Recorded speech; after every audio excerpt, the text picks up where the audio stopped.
If I were to pick one category of living things that has been absolutely necessary for human civilization, it would be grass. Yes, you heard me, grass. No, not that type of grass in your front yard. That's actually just a bunch of wasted space and a lot of wasted water.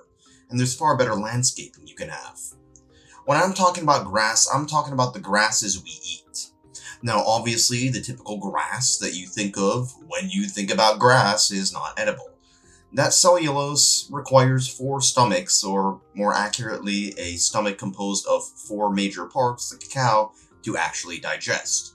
However, there are plenty of other types of grasses known as cereals, and I'm not talking about the Fruit Loops, that are actually essential for human civilization, and have been for over 10,000 years. Grass is a lot older than 10,000 years. In fact, it's around 25 million years when it first emerged in the evolutionary game. No longer did you just need some giant green fern forests, or any type of forest for that matter. So long as you have some flat land, you can have a whole ton of grass lying around. And they would provide calories for grazing animals, that in turn would be hunted by other animals, providing a new ecosystem. Way later on, humans came onto the scene, and while they were for the most part hunters and gatherers, they did occasionally gather some of these seeds. Eventually, some humans caught on to the fact that you can harvest some of these seeds, plant them and grow them, and get more seeds, and you can regenerate your own food, hence agriculture. Many humans oftentimes would cross-pollinate and crossbreed certain types of grasses to produce more results, namely more calories and nutrition. These grasses also did particularly well in places with relatively flat elevation and easy access to water, the same places that the first human civilizations emerged. Grasses are pretty tough, and they're really hardy for the most part, and they can handle a variety of climates, and they can last a fairly long time without water, unlike many other types of plants that tend to have very specific care requirements. On top of that, grasses are very easy to proliferate. On top of that, our mammalian brains are wired to find them absolutely delicious, namely because our taste buds like the high-caloric grains that signal our brains with tons and tons of dopamine that we just love. Let's start off with a grain that started civilization itself: wheat. Wheat is a type of grass that was first cultivated around, you guessed it, the Fertile Crescent, in what is now Iraq and Syria, the birthplace of civilization. Even though the civic institutions of these countries today are rather lacking, they once were at the top of their game. The calories provided by these grains would produce a surplus that led to a diversification of labor. This meant that not everybody had to be farming and producing food. This led to permanent settlements that allowed for a whole bunch of other people to partake in other professions, such as smithing and carpentry and writing. Scribes could now write things down, and thereby we now have history. The natural forms of wheat that existed in nature were not as calorie-dense as their modern counterparts. Our modern forms of these seeds came about through thousands of years of cross-pollinating certain types of plants that had the characteristics we wanted. This work was by and large done by women. It's also important to note that, unlike a lot of other plants, there are a lot of plant-based proteins in wheat. This is not just empty carbs, and it's hard to think about this when you consider the existence of Wonder Bread today. Most wheat has pretty good micronutritional content and fiber. So here you have a crop that provides you not only with calories, but also protein, and you don't need to be too reliant on protein for that reason. As a result, you don't need to hunt as much. Chickpeas can help for that matter, but by and large the fiber also ensures that you can take really good shits. Because of all the advantages that came along with producing this grain, you now saw bustling civilizations in Mesopotamia and ancient Egypt, and eventually wheat would spread to Central Asia and parts of East Asia. Even areas that are typically associated with rice. In fact, in northern China, you can see a lot of wheat-based dishes, as opposed to the sort of rice-dominated counterparts you see in southern China. Humans eventually found ways to breed certain strains of wheat that could adapt to certain climates, so long as you had relatively flat surfaces of land and relatively good soil. These grasses could compete in pretty harsh winters that were too cold or summers that were too hot and dry. This made them not necessarily completely famine proof, but pretty famine hardy. The places that did best with wheat were the places with black soil. The most notable and well known today are in Ukraine and southeast Russia. These parts of the world actually export the greatest sums of wheat, and they are responsible for feeding large sums of people in the Middle East and Sub Saharan Africa, which rely a lot on wheat production through bread, as they lack the agricultural infrastructure and the rainfall needed to produce such a large amount of food to feed their population. The reliance on flatbread that is based upon wheat in many ways is a source of subsistence for many working class and poor people around the world.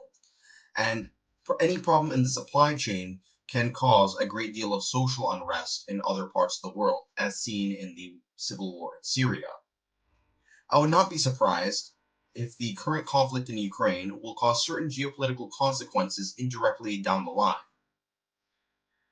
Thankfully, many other regions of the world have imported wheat seeds and have grown their own wheat with a great deal of success, such as the savanna areas of South America in Argentina and Brazil, as well as Australia, certain parts of North America, namely the Canadian province of Saskatchewan, which in many ways produces some of the highest quality wheat, which originally came from Ukraine, as many Ukrainians had moved to Canada during the 1800s and early 1900s.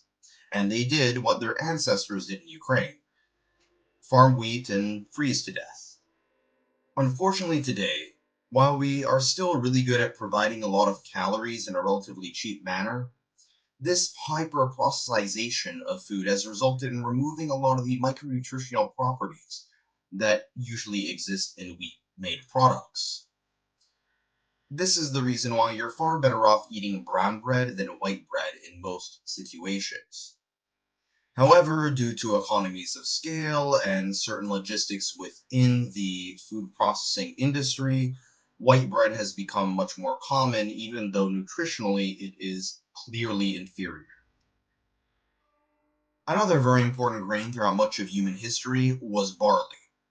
Now, today, when you hear the word barley, the first thing you probably think about is beer. And that's correct, because barley, by and large, is used for beer production. And who doesn't love getting drunk?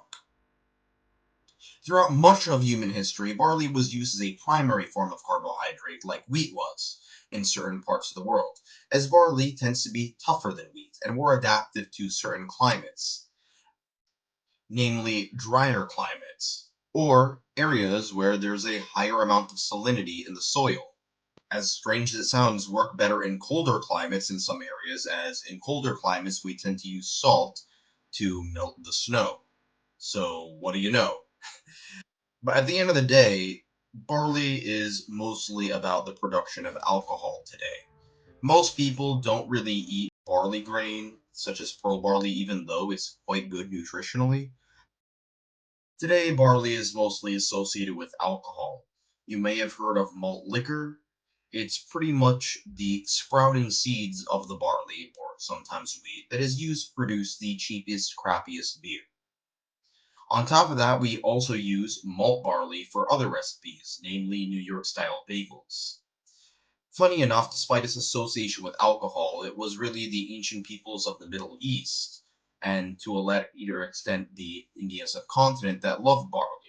However, by and large, it tends to hold a sort of background reputation, as no one really thinks about it that much outside of a few sort of selective foods. Today, a lot of the barley is actually used for feeding livestock. Another massively overlooked grain is rye.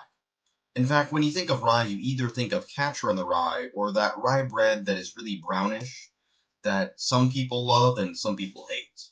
Rye is known for being particularly resistant to cold weather, and it's kind of like the most badass form of grass, as it's able to handle some of the toughest temperatures, even those in northern Europe and parts of Russia, which have frigid winters.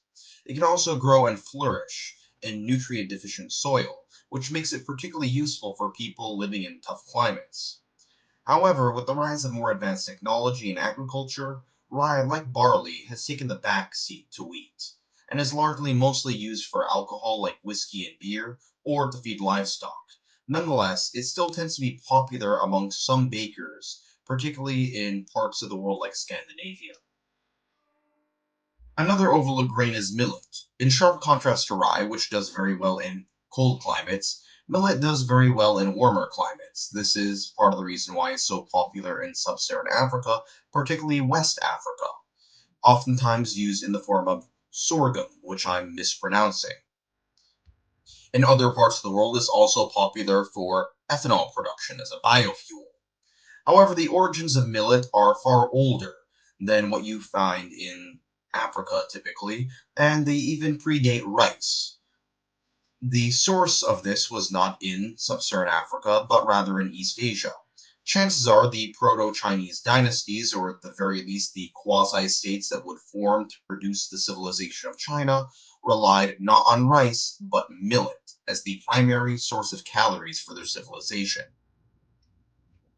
This was particularly popular in northern China and Korea. Today, however, it's most associated with the Sahel region, which is a desert region in between the Sahara Desert, the most deserty desert area, and the more lush areas below the Sahara. These forms of millet are particularly quite drought resistant, which is very important in an area where rainfall is not necessarily guaranteed. Today, it is only beaten out by corn, rice, and wheat, and by some estimates, barley. However, most Westerners have barely even heard of this grain. However, in recent years, it has become more popular in some Western countries due to the fact that it lacks gluten, which can be useful for people with a wheat allergy, or in some cases is also useful to trick people without wheat allergies into buying stuff that is overpriced. An even more obscure but nonetheless important grain that is most common in Africa today is teff. Teff is the smallest grain in the world that we know of, and it's quite commonly used for injera, which is a spongy sort of bread that is, by and large, the fundamental ingredient, or I should say, type of food for Ethiopian cuisine. It's oftentimes served along stews and is a source of calories, but also a utensil. However, it's quite expensive to get outside of East Africa, and this leads to many Ethiopian restaurants here in the West mixing teff with other sorts of grains to produce the injera. Let's move on to a grain that is not obscure: rice. Rice is responsible for feeding more people than arguably any other crop that has ever existed. It's most popular, obviously, in Asia, namely East Asia and the Indian subcontinent. In sharp contrast to the Middle East and its early civilizations that were producing wheat and barley, rice came from, you guessed it, China, over 10,000 years ago. Producing rice requires a lot of input. You oftentimes have to create rice paddies that require a lot of advanced irrigation techniques and a lot of rainfall. This is part of the reason why East Asian cultures have such a strong work ethic, as building the infrastructure for rice farming is a pretty astounding feat in and of itself. It also requires a great deal of work to actually keep the rice farms producing that rice. This, again, may explain some of the reason why East Asian cultures are associated with such high rates of productivity. Many oftentimes wonder why China and India have such massive populations, and a large part of this reason is because of rice. Both of these cultures are close to the Himalayas, giant mountains with giant glaciers that melt, bringing in not only water but minerals into large river systems, such as the Ganges in India or the Yellow River in China. This is excellent for rice production. Eventually, certain strains of rice like jasmine rice emerged in Thailand that would become most associated with East Asian cooking among many others, whereas basmati would become more associated with the Indian subcontinent and Iran. Eventually, rice would make its way to Europe, with styles like arborio rice, which is popular in northern Italy and parts of Spain. While rice is usually associated with the Old World, there were certain types of rice that were found in the New World, namely what we call wild rice, which was first cultivated by the Native Americans and is relatively common among some southern US cuisines. In more recent years, there have been continued controversies over the way rice paddies produce greenhouse gases, namely methane. The reason for this is that unlike wheat or corn, rice paddies have to be submerged. They have to have a lot of still water, which oftentimes results in the decomposition of vegetation and the rotting of vegetation, which leads to methane production, which is far worse than CO2. Next stop goes to corn, or also known as maize for you Brits out there. In sharp contrast to most other types of crops I've talked about, corn comes from the New World, also known as the Americas. That means throughout much of recorded history, people in Europe, Asia, and Africa had no idea that corn existed, let alone the massive ramifications it would have for the world. I would argue that the domestication of corn is quite possibly the most important contribution the New World has created. And that's among a lot of very impressive contributions. Most people already know that during the pre-Columbian times, the most advanced civilizations were either in Mesoamerica, what is now Mexico and some of the smaller countries south of the border of Mexico, or be in the Andean mountains around what is now Peru, Ecuador, and Bolivia. It's most likely that corn was first cultivated in what is now Mexico, particularly in the Oaxaca Valley. This area had river valleys and a lot of really good soil that was relatively flat, growing grasses, and this made it perfect for producing what we now know as corn, even though the corn at the time was quite different than the corn we eat today. This corn became the bedrock of Mayan civilization and later Aztec civilization, and eventually moved south to be an integral part of many of the Andean civilizations, most famously the Inca. However, they also had potatoes to use.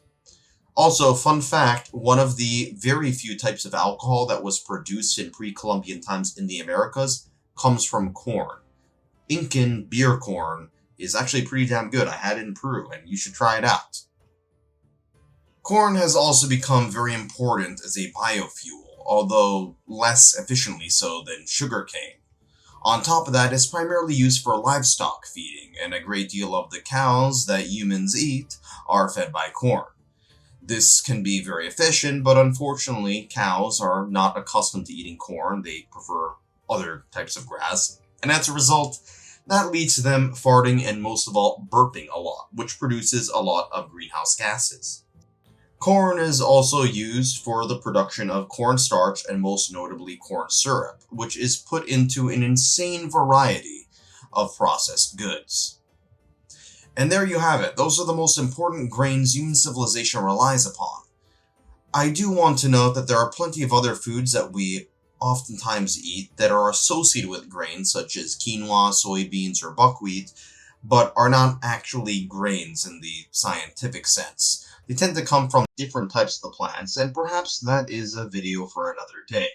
If I don't get a pathetically low viewer count on this video, which I probably will. Anyway, thanks for watching this video, and I really appreciate it if you were to subscribe to this channel.